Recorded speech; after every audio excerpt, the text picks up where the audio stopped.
Okay, Kapnis, pakilala mo na yung guest Kailangan. natin ngayon. Ito na. Ako na. Siya po ay isang Filipino educator, trade union activist at politician na naging miyembro ng House of Representatives sa Alliance of Concerned Teachers mula 2016 to 2025. At siya din po ay naging House Deputy Minority Leader from 2022 to 2025. Wala pong iba kundi ang lagi rin nating suki mula noon pa si Congresswoman Franz Castro. Good morning po, good evening, ma'am. Good morning po, ma'am. Magandang araw sa ating lahat, no? Ay good evening pala diyan.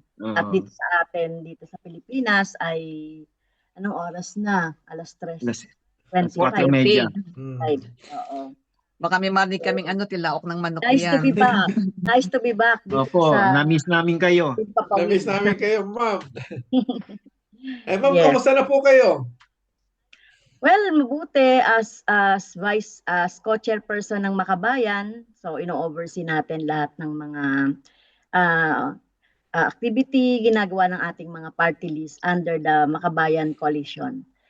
Siyempre yung ACT Teachers, yung Gabriela Women's Party, Kabataan Party List, Bayan Muna, tsaka Anak Pawis. Okay. Kapdits, kayo ng unang tanong? Ma'am, na siguro talagang nakasubaybay din kayo sa nangyayari sa Pilipinas. Siguro unahin na namin yung total, ito, yung tungkol sa 18 Marines. Nagulat kami, nandun pala kayo sa listahan ng mga nabigyan ng maleta. Sana all, Pati yata si Donald Trump, nandun na rin. Pati si Rep Manuel, pati si Rep Arlene. Arlene Brosas. Puro yata mga kapanalig ang mga nandoon. Oo nga, sabi nyo nga, mga 18 na mga marites.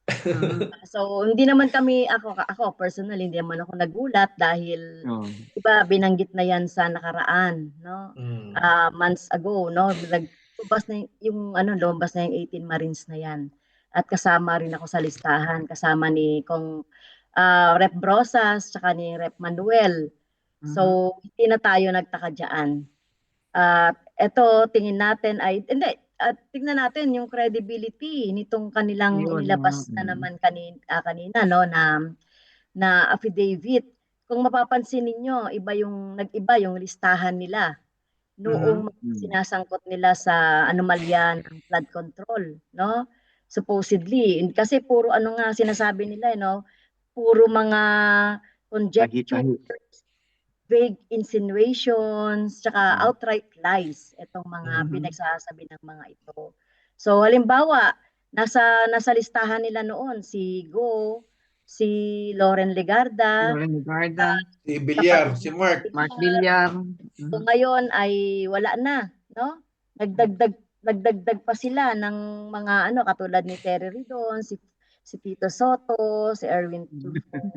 Pero pang father, si Father Gabi na aktibo doon sa sa kampanya natin against sa mga EJK victims. Hindi po ako mabibigla kung pati si Kap Egay ay makasama na rin yan. So talagang unreliable, hindi mo mapapaniwalaan, talagang basura itong kanilang mga testimony, no? Yung binabanggit na daw, lagi daw kami nakikipag-meeting kay Saldico. So what's wrong? During the budget season, siya naman talaga yung kakausapin mo, no? Para doon sa appropriation natin para sa mga benepisyo. Ako personally, mga kahilingan para sa benepisyo sa ating mga teachers, no, sa ating mga empleyado, sa budget para sa mga pangangailangan sa eskwelahan, etc. So, ang nakakatawa dito ay yung tuwing lalabas daw kami doon sa office or sa townhouse ay may bitbit kaming may bitbit kaming paper bag. Paper bag. Diba? May paper bag daw kami na may lamang milyon. Yung laman? Parang insinuation lang, laman daw pera, di ba? May mga ganon. No, na talagang talagang ang sabi nga natin dito, no, ay ay desperadong aksyon, no? Political demolition. Kung mapapansin niyo yung mga listahan na naroon, na binanggit ay mga aktibo sa impeachment, no? Mga aktibo 'yon sa impeachment at nilahat na nila yung mga talagang ano, no, mga congressman na talagang nagpa-impeach kay Sara Duterte. At isa rin itong nakikita nating diversionary tactics, desperate na diversionary tactics dahil nalalapit ang pag-uusap, no, on trial sa impeachment, no, kung aanalasahin mo, nagbibigay ito, no, as a whole ng Senate, di ba? Sa kaguluhan na nangyayari sa Senate, no, parang timing na papalapit yung impeachment trial. So nakakalito dahil mayroon dalawang leadership ang Senado. So sino yung susundin mo doon? Sino magpapatawag ng mga witnesses? Sino yung susundin nating mga rules? So malaki yung implication itong nangyayari ngayon sa Senate in terms of dun sa ating laban para sa impeachment ni Sara Duterte. Kaya talagang ano, no, talagang pilit na ginigiba yung mga kredibilidad ng mga kung sino man yung mga has na panagutin yung pamilyang Duterte, no? Kaya talagang nakakahiya itong mga ginagawa nila. At paano naman tayo ma-involve sa flood control project? 2013 wala naman tayong, mula 2013 wala naman tayong mga infra project, 'di ba? So wala tayong mga infrastructure insertion. Wala tayong mga allocables na sinasabi nila, no? Paano tayo mai-involve diyan sa sinasabing flood control? Kaya talagang basura ang mga affidavit nito at nagmukhang press con lang na nag-aakusa sa mga katulad namin sa Makabayan. Kaya sabi nga namin, wag tayong malito, wag tayong mawalan ng focus doon sa impeachment, 'di ba? At saka yung pagpapanagot hindi lamang kay Vice President Sara Duterte, pagpapanagot din sa lahat ng sangkot sa mga kurakot, no? Hindi lang si Sara Duterte, kagaya ng sinasabi namin na lahat, no, congressman man yan, senador man yan, mga opisyal ng gobyerno, tayo lahat ay ano, no, mula sa tuktok hanggang doon sa ano, no, sa kung saan man abutin yung mga ebidensya ng kurakot nila. Kaya kanina po ba, ma'am, nagkausap na kayo nila Rep Manuel at na Rep Arlene kanina? Kanina may briefing kami ng konti, no, para doon sa United Statement ng Makabayan, no. Kaya may naglabas na kami ng statement, yung kaming tatlo, no. Si Rep Manuel, si Rep Brosas, saka ako. Tapos naglabas na rin yung current na mga representatives ng Makabayan, si Representative Antonio Tino, Sara Ilago, at saka si Rene. Meron din silang hiwalay na statements. Kasi sinama rin sila no, sa controversial na flood control. Ma'am, siguro mas para maintindihan ng mga kababayan natin no, tungkol sa atin sa Makabayan, i-backtrack natin o bigyan natin ng brief history mga kababayan natin about sa grupo natin.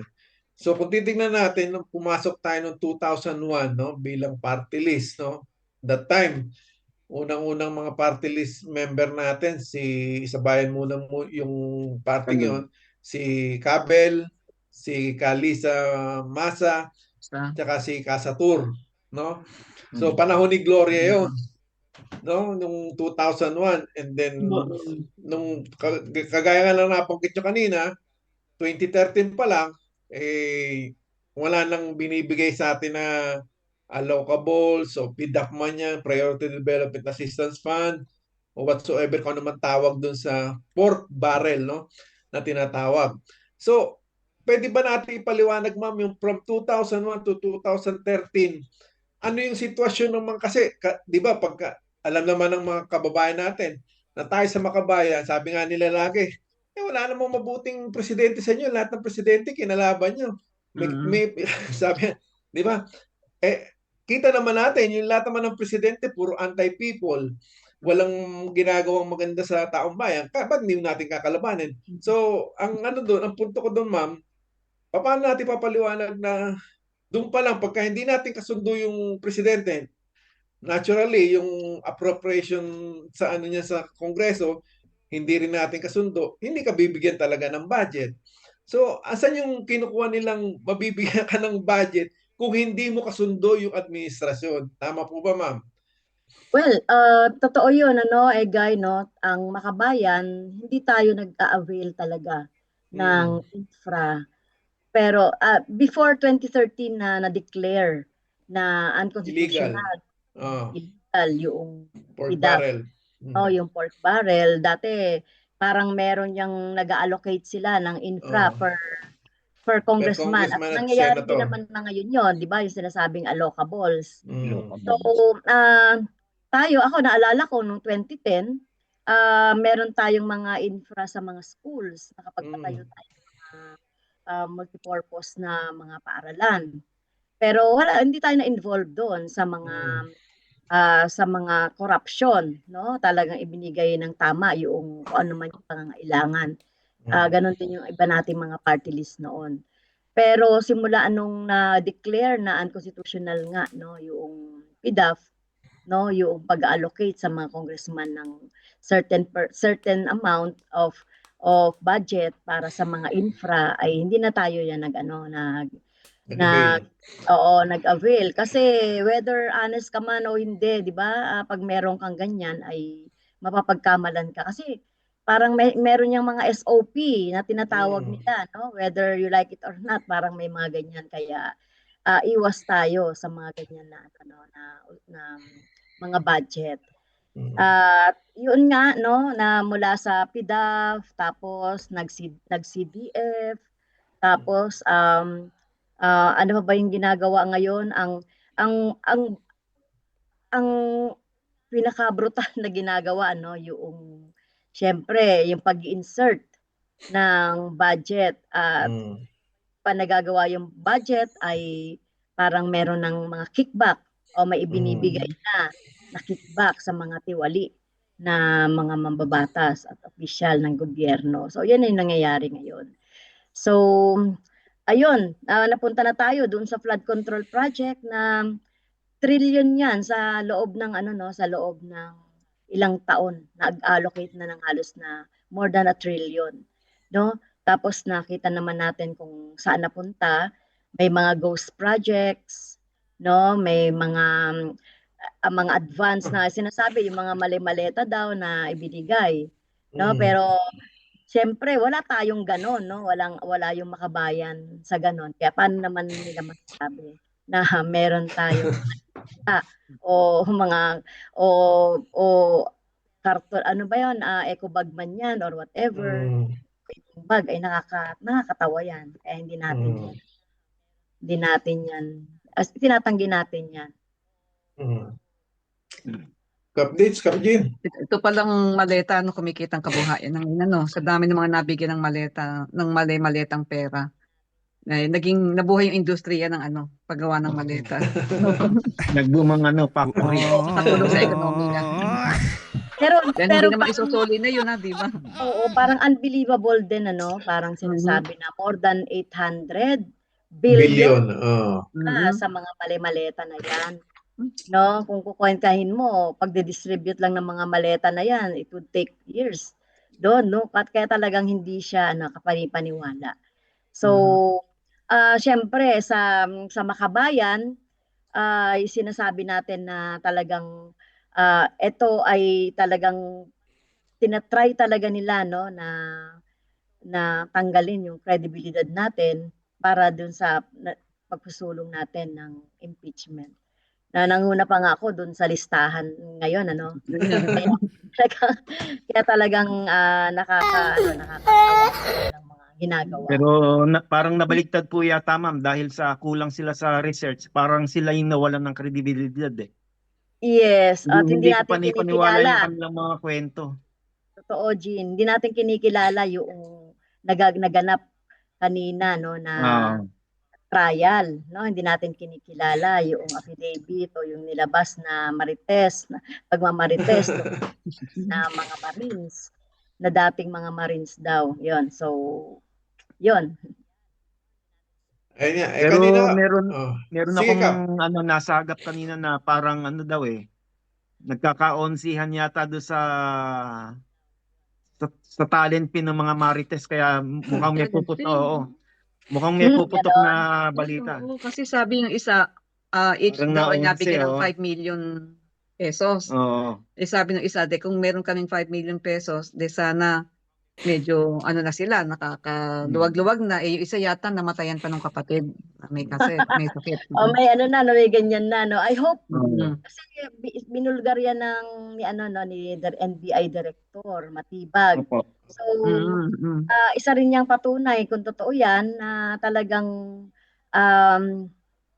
nabayaran itong mga Marites na ito para mag-create ng kwento, no? Na implicated yung mga masugid na nagsusulong ng impeachment.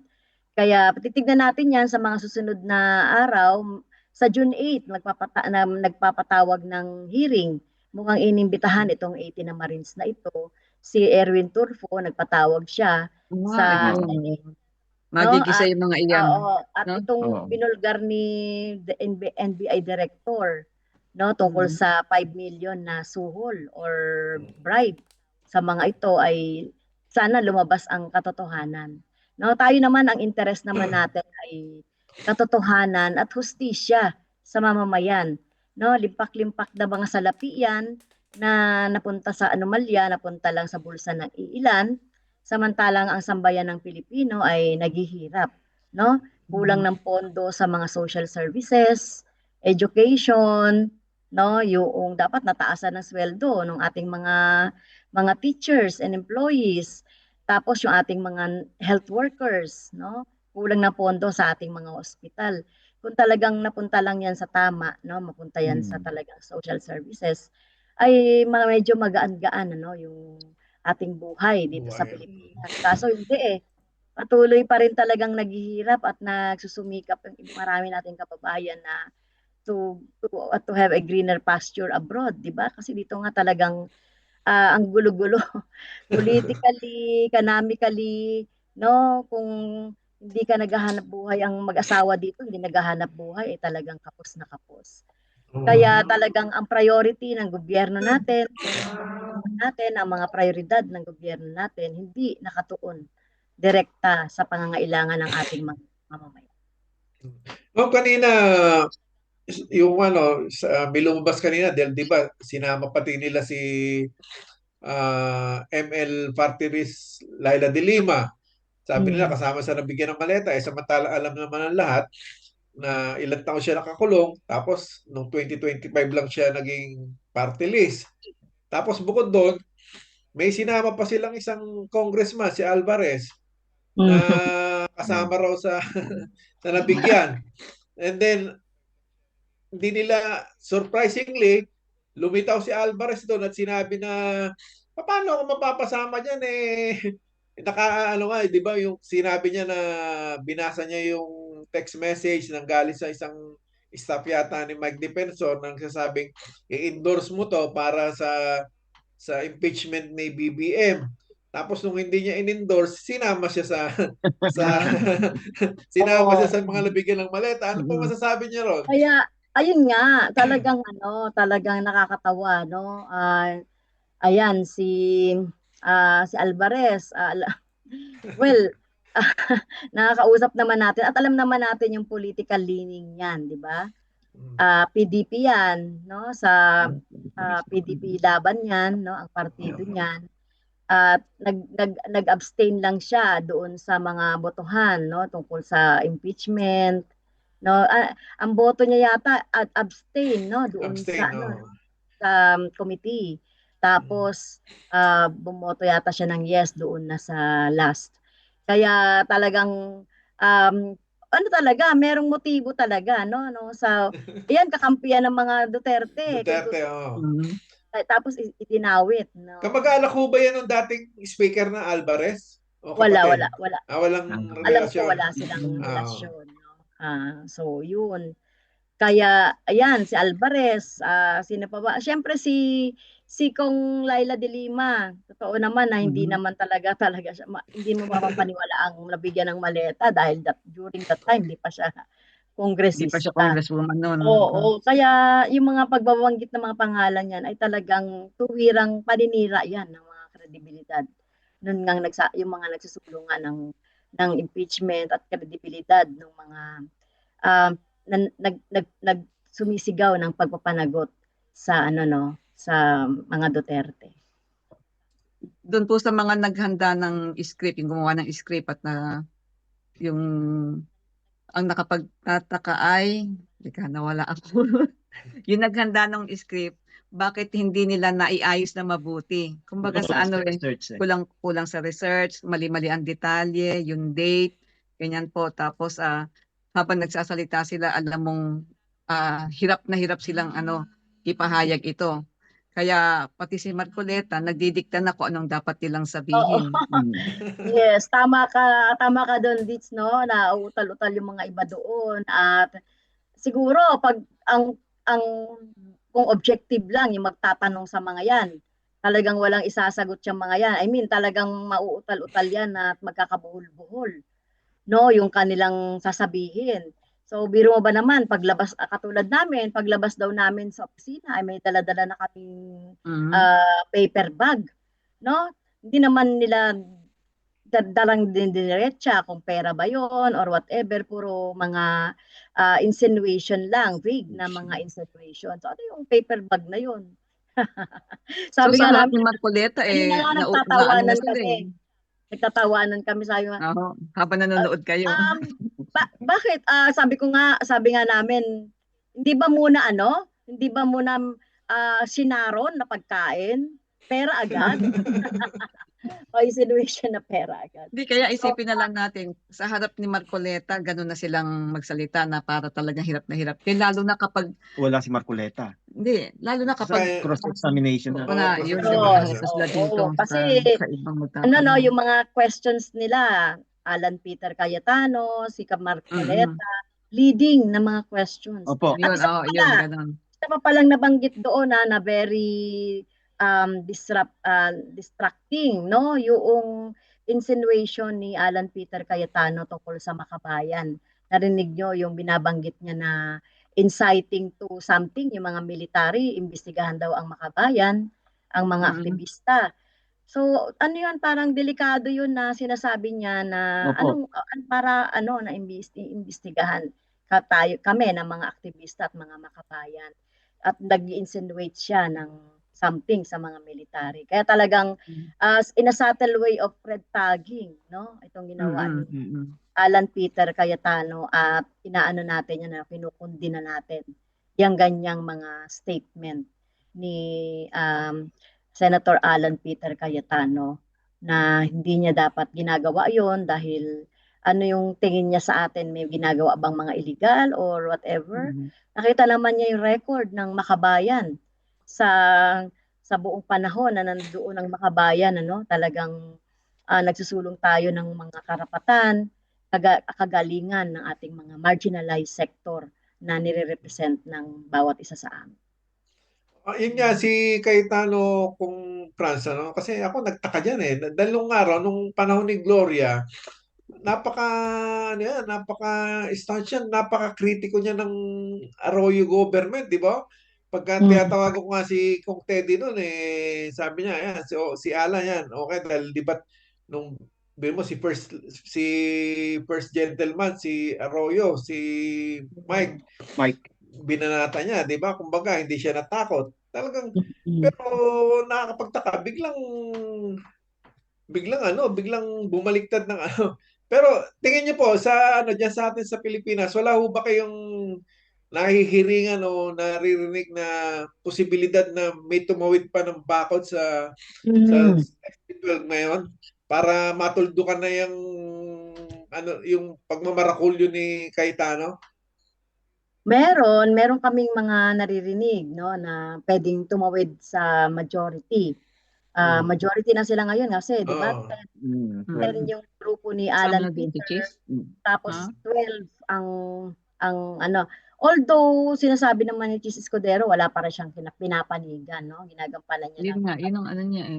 kanyang tungkulin. But anyway, kung magkakaroon ng enough na boto, kung parang may naririnig kami may mga 2, 3 pa yata yung tatawid sa grupo ni Senator Sherwin Gatchalian, no? So meron kami naririnig. Yung kaya yung Kakong, yung mga Nakikita niyo wala na kanina? siguro dyan, ma-observe yung mga wala kanina, yung magkapatid na yes, Bilyar, nga hindi umattend kanina doon sa Joel vote. Villanueva. Yung isang ayaw ipadala sa ICC. Naku. Naku, Paano oo. kung sa next week isa-isa nang Patindi ang patindi ang hinaharap Nadadampot. na demanda niyan, yung tumulong sa pagpapatakas kay Senator Bato, no, at nag-file na yata, no, yung ibang organisasyon ng obstruction of justice. At meron itong kulong, meron itong meron itong parusang perpetual disqualification sa pagtakbo sa politika. No, obvious naman talaga, no, yung ginawang pagtulong, no, para makatakas, no, si Bato. Tapos ma'am, yung reaction nyo kanina sa sinabi ni Marcoleta na ang mga media raw ay bayaran. Tapos sabay cambio. Talagang marami talagang mga media. In fact, nagbigay na sila ng statement, no, yung grupo ng media na talaga, no, hindi uncalled for, hindi proper yung ginawa kasi parang lahat lahat na ng media na nilahat niya na binabayaran. Hindi man lang nagkaroon ng eksemplo. Nakakahiya sinabi niya nung isang linggo na oo. Yung sinabi po niya na nung isang linggo na yung walang legal background. Yung isa pa, asahan na natin kay Marcoleta yung mga ganyang mga salita. Yung mga ibang mga senador daw yun yung sinasabi niya na yun ang hirap doon sa mga walang legal background.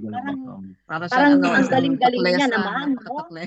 Galing-galing niya naman, saan niya ba ginagamit yung kanyang kagalingan or kaalaman sa batas, ginagamit niya ba yan para sa mamamayan o pansarili niyang interes?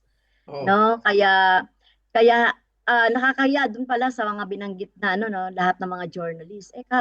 Nakakaya naman sa mga totoong journalist na ibuwis na rin yung buhay para makuha yung yung katotohanan, no, yung facts, no, at baka tinutukoy niya diyan yung mga bayarang mga vlogger. Yun nahuli ka makailan. Ibang mga mamamahayag, di ba? May pending din yun na marami naman tayong mga journalist talaga na dedicated sa trabaho. Ginagawa ito. Tapat. Ay, nako. Kap Jean, ano pang tanong? Ay, bali po, meron po ba kayong legal action sakali?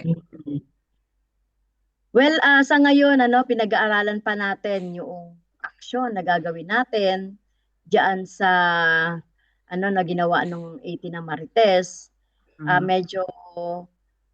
Medyo pinag-aaralan natin kasi di ba ang makabayan kasi dinidecriminalize kasi natin yung libel at saka cyber libel, no? Malamang siguro mga civil cases, yun pinag-aaralan pa ng ating mga abogado. Sana po managot yan kung sino yung mga may nakaisip ng ganyang mga eksena, no? Yung kung sino yung ulo, yung utak.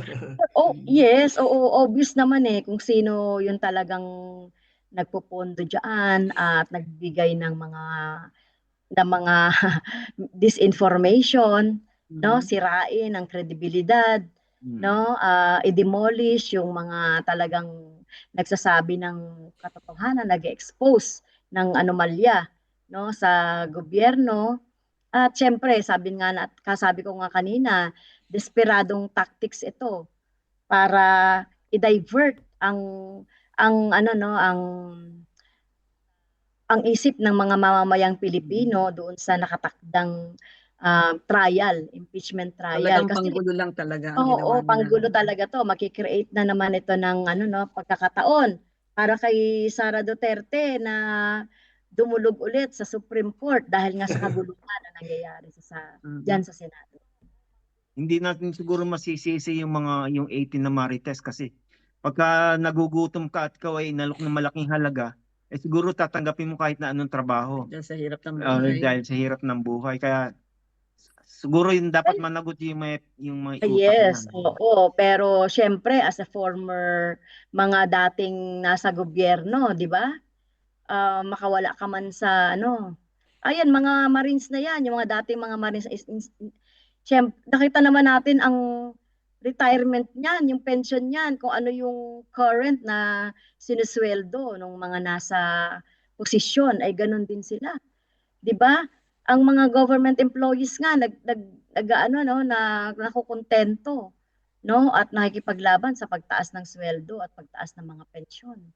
No, pero yung mga yan, na po yata ng Navy na hindi lahat na yun ay Marines, parang 2 lang yata yung Tatlo yes, yata daw. tatlo. Ano yan oo. Mga ilan dyan ay hindi daw mga Marines, no? O meron dyan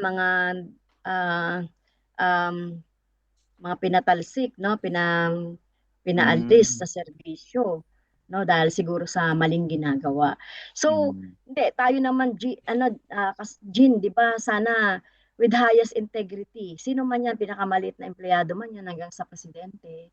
So, lahat ng gagawin mo dapat may integridad, no? Gagawa ka ng tama, may nakatingin o wala, gagawin mo yung tama para sa mamamayan, para sa sarili mo at para sa pamilya mo. At itong mga Marines na ito ay siyempre hindi natin kayang i-justify din na gagawa sila ng ganon kasighi na krimen. No, ito krimen ito, no, tumanggap sila ng bribe or suhol ay krimen na ito na matuturing.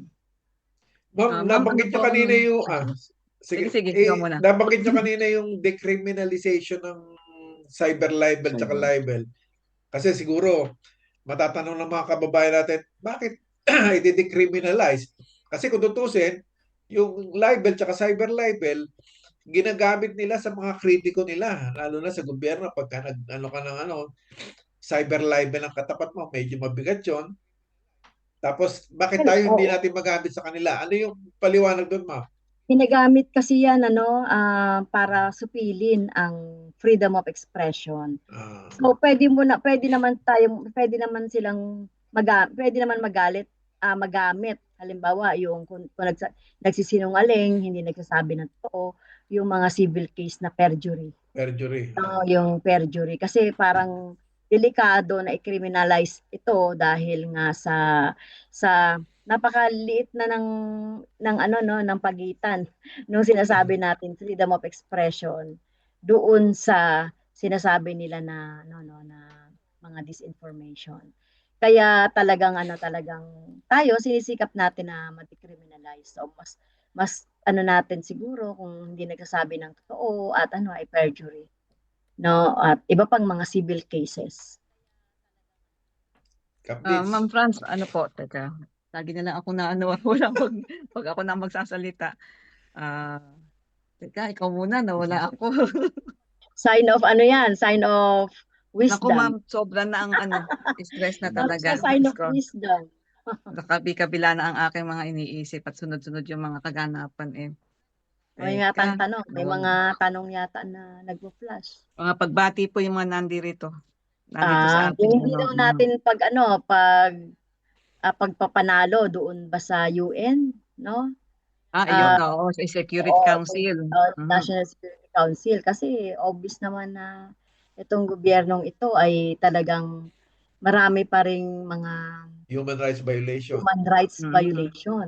Kaya nakita to siguro doon sa UN, no? Doon sa mga bumoboto na talagang hindi pasado.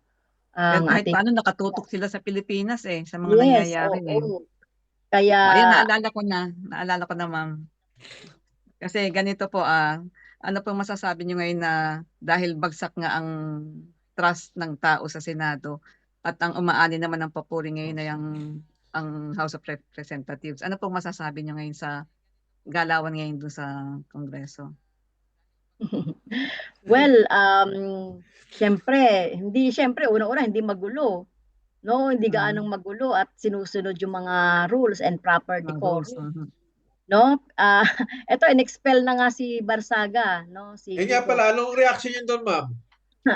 Ang Dapat boto po ba natin talaga doon ay ma-expel siya? abstain. Oh. No, hindi tayo bumoto ng yes or no. Hindi tayo we choose not to not to have a position doon. Kasi syempre, katulad din yung boto natin diyan kay Tebes, no, kay Arnulfo Tebes. Ang posisyon ng Makabayan ay huwag tayo makialam sa mga ganyan dahil mga elected official 'yan. Nasa discretion naman 'yan ng ethics committee talaga at ng mga ibang mga congressman at ng kanilang partido. Kasi partido na kasi yung nagrereklamo sa kanila, di ba? Kaya wala tayong diyan, wala tayong pake. So kaya tayo abstain. Tama, pero po kung kayo tatanungin mo, kasi napaka-practical nung ginawa nila eh. Hindi naman sa kinakampihan natin si Barsaga, kasi expelled siya, pero magkakaroon ng special election sa Cavite na worth 200 million at pwede ulit tumakbo si Barsaga. So ano yung rational doon? Yun ang nakakatawa, no? Pwede ulit tumakbo si Barsaga, in-expel na nga. Mananalo ulit. No, mananalo ulit yan dahil may mga resources yan. Tsaka dynasty yan doon sa Dasmariñas. So, di na dapat siya maisama doon sa doon sa mga pagpipilian. Naman yan, decision na ng COMELEC. Dapat lang na magkaroon pa rin ng kinatawan ang mga kababayan natin sa Dasmariñas. 'Di ba? Nang better talagang totoong kinatawan, no, na magtatrabaho bilang kongresista talaga na gagawa ng mga batas. Hindi parang naglalaro sa kongreso, no? Hindi nagde-joke, no, sa kongreso. Meron naman talagang tamang pamamaraan kung hindi mo gusto yung iyong mga kasama, 'di ba? Ayain mo sa debate sa mga issues, 'di ba? Hindi pwedeng sasabihin nila na tayo po ay nasa crocodile farm, 'di ba? So ibig sabihin lahat ba ng nasa kongreso ay mga buhaya? So parang lahat na makabayan. Kaya hindi rin naman maganda yung ganong mga attitude. Sana magsilbing lesson sa kanya 'yan. No? Ma'am, yung sa kaso ni yung sa kaso ni Suntay, ma'am, ano yung posisyon natin doon? Ano ba yung naging posisyon? Parang 'di ba? So syempre against tayo sa mga misogynistic na humingi siya ng apology, diba? Meron nang binigay na sanction, binigay na parusa, kumbaga, no? Mag-aano ng training. Mukhang maglilinis lang ng kanal si Suntay. Kumbaga, maglilinis lang ng kanal. So, ayun. Tignan natin, mukhang tumahimik naman na siya. Isip niya at bibig niya, no? Oo, mukhang tumahimik naman na siya at hindi na siya nagsasalita ng misogynistic, sexist na mga salita laban sa mga kababaihan. No, so dapat lang may ganun kasi pinaglalaban natin ang batas, gumagawa ng batas para protektahan yung karapatan ng mga kababaihan, and yet may mga kongresista na talagang vocally nambabastos sa ating mga kababaihan. So hindi naman yun proper. Ma'am, makikibalita na rin kami dun sa sa kaso ni Topacio. Isa pa yun. Wala yata akong update. Wala po.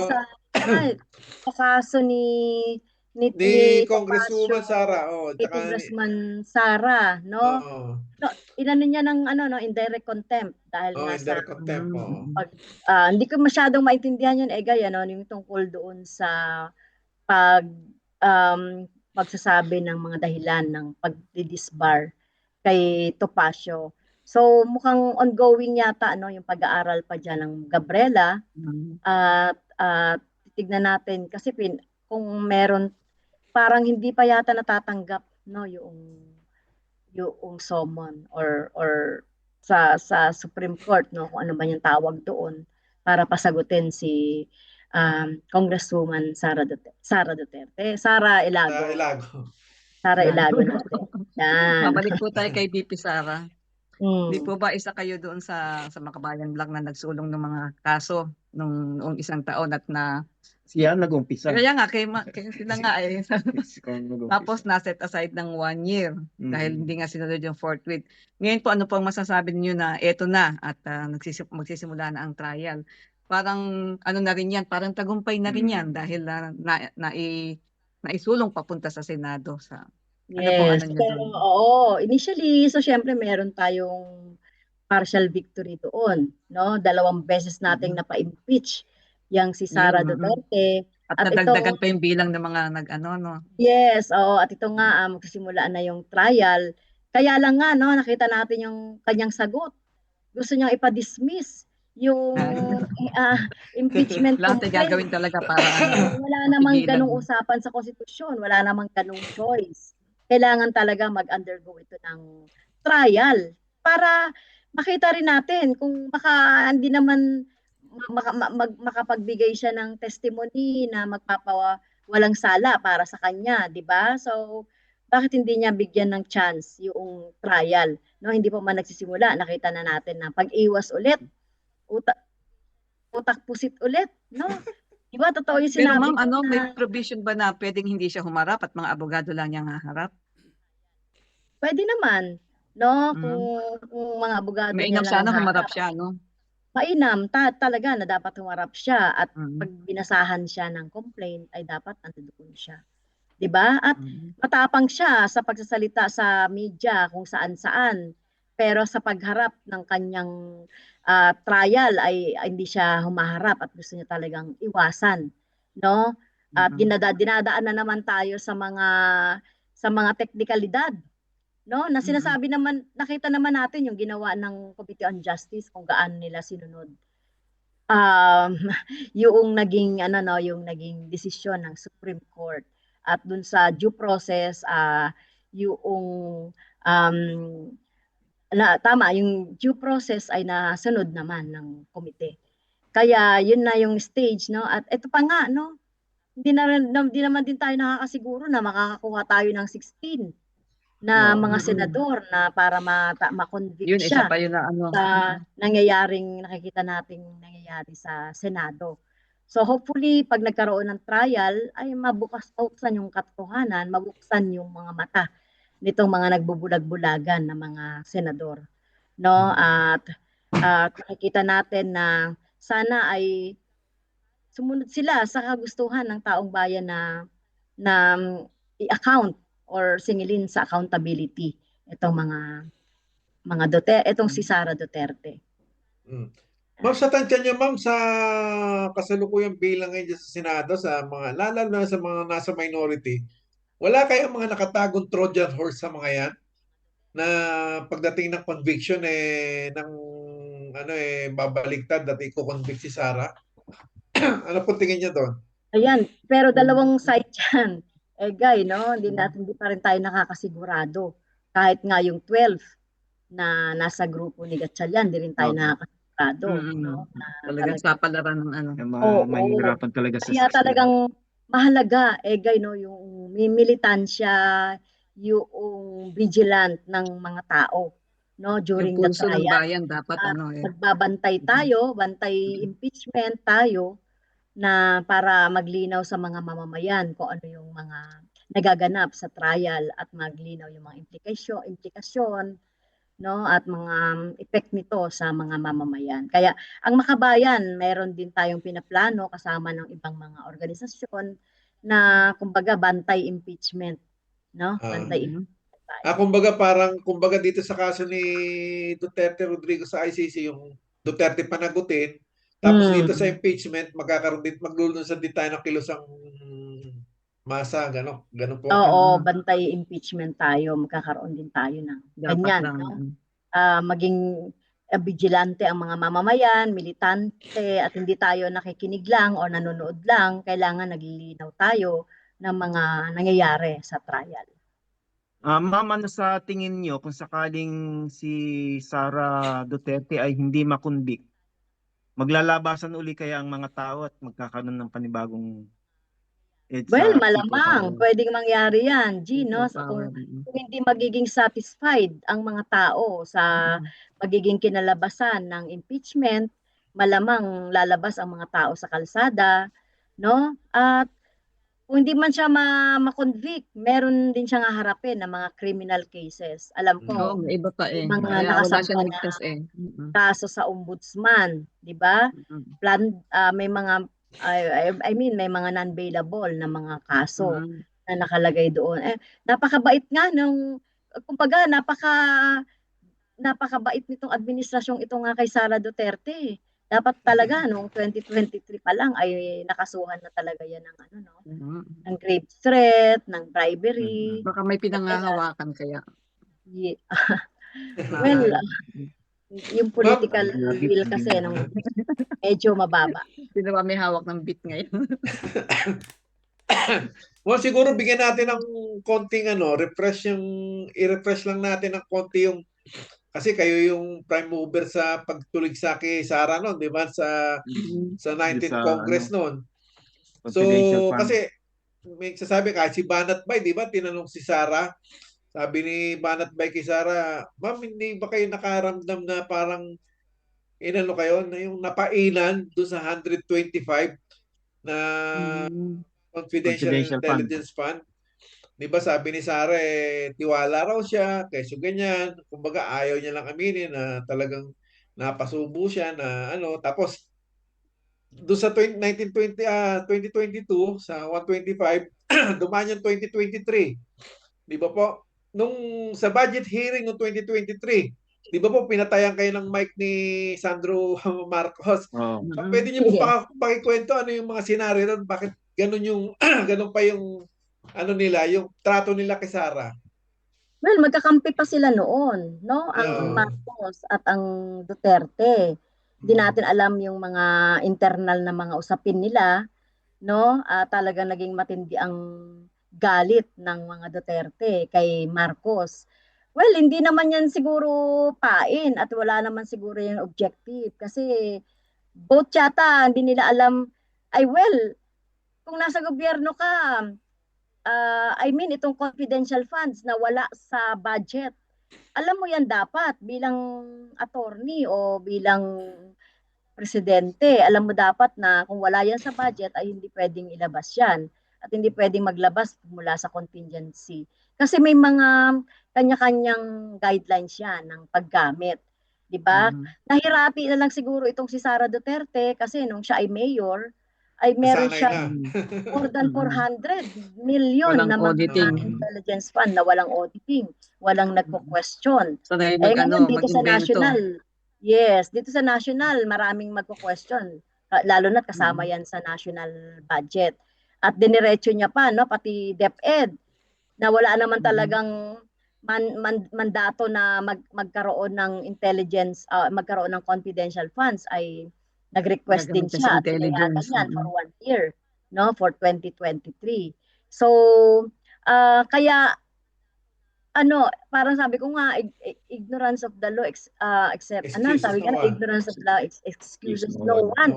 Lalo na siya abogado. Ako nga nung na-bulgar natin yan, in-expose natin yan, bigla ko na lang nasabi na talagang impeachable ito dahil may violation ito sa Constitution, culpable violation. Kasi hindi ka pwedeng maglagay ng budget sa isang item na hindi inaaprubahan yan ng Kongreso.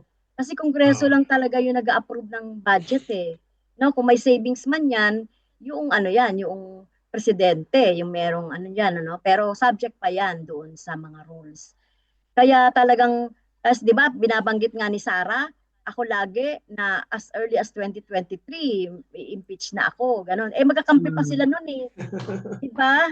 Magkakampi pang Marcos at Duterte noon, no? Di ba? No? Hindi kaya pinapasok pa lang siya noon, ma'am? Kumbaga pinadama siya ng pinadama?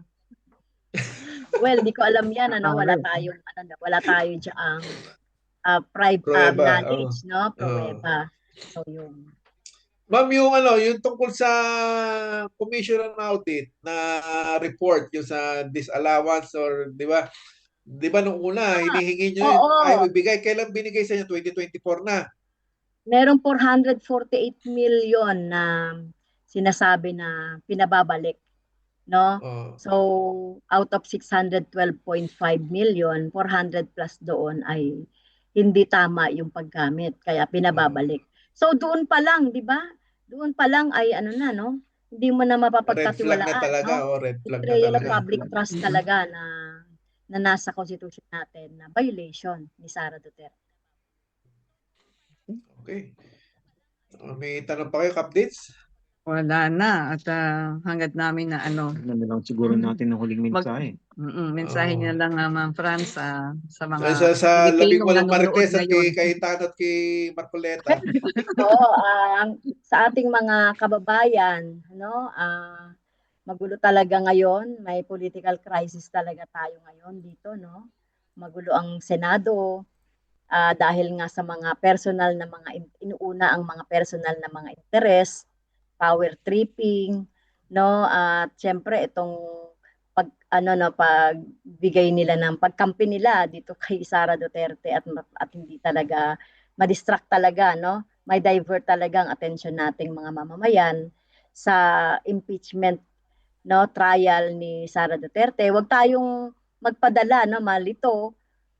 Dapat ay focus tayo at sama-sama yung direksyon natin na panagutin hindi lamang si Sara Duterte sa mga sangkot, no, sa lahat ng sangkot sa korupsyon, no, mula sa tuktok hanggang sa kung saan man abutin ng mga ebidensya na magpapatunay ng korupsyon. Kaya sama-samang pa rin po tayo na singilin ang lahat ng sangkot, no, wag tayong magpa-distract. Tuloy-tuloy pa rin po yung ating makapangyarihang boses para singilin ang administrasyong Marcos, para tayo ay yung kanilang dapat na tungkulin na ating kahirapan, no, mapababa yung ating kahirapan, ay dapat na hilingin natin sa administrasyong ito at gampanan nila, no, yung tungkulin nung bilang nasa administrasyon. Tayo sisingilin natin sa kapalpakan ng administrasyong Marcos na ginagawa sa ating bayan. Kaya muli po, no, kasama ng makabayan, sabay-sabay po tayong sumigaw ng lahat ng sangkot ay dapat managot. Dapat managot. Sara i-convict Sara, no? Siyempre arestuhin si Bato, no? Na kailangan din na yung hustisya doon sa pamilya ng EJK, ng mga na-EJK ay makuha yung hustisya at sana maaresto na itong si Bato habang pinananagot natin yung lahat ng mga kurakot. Okay, on that note, ma'am, maraming salamat po. Maraming salamat po. Hanggang sa susunod po, talagang tingin ko mahaba-haba pa itong pag-uusapan natin sa mga susunod. Marami pang mangyayari. Okay, maraming salamat. Maraming salamat. Thank you po. See you again.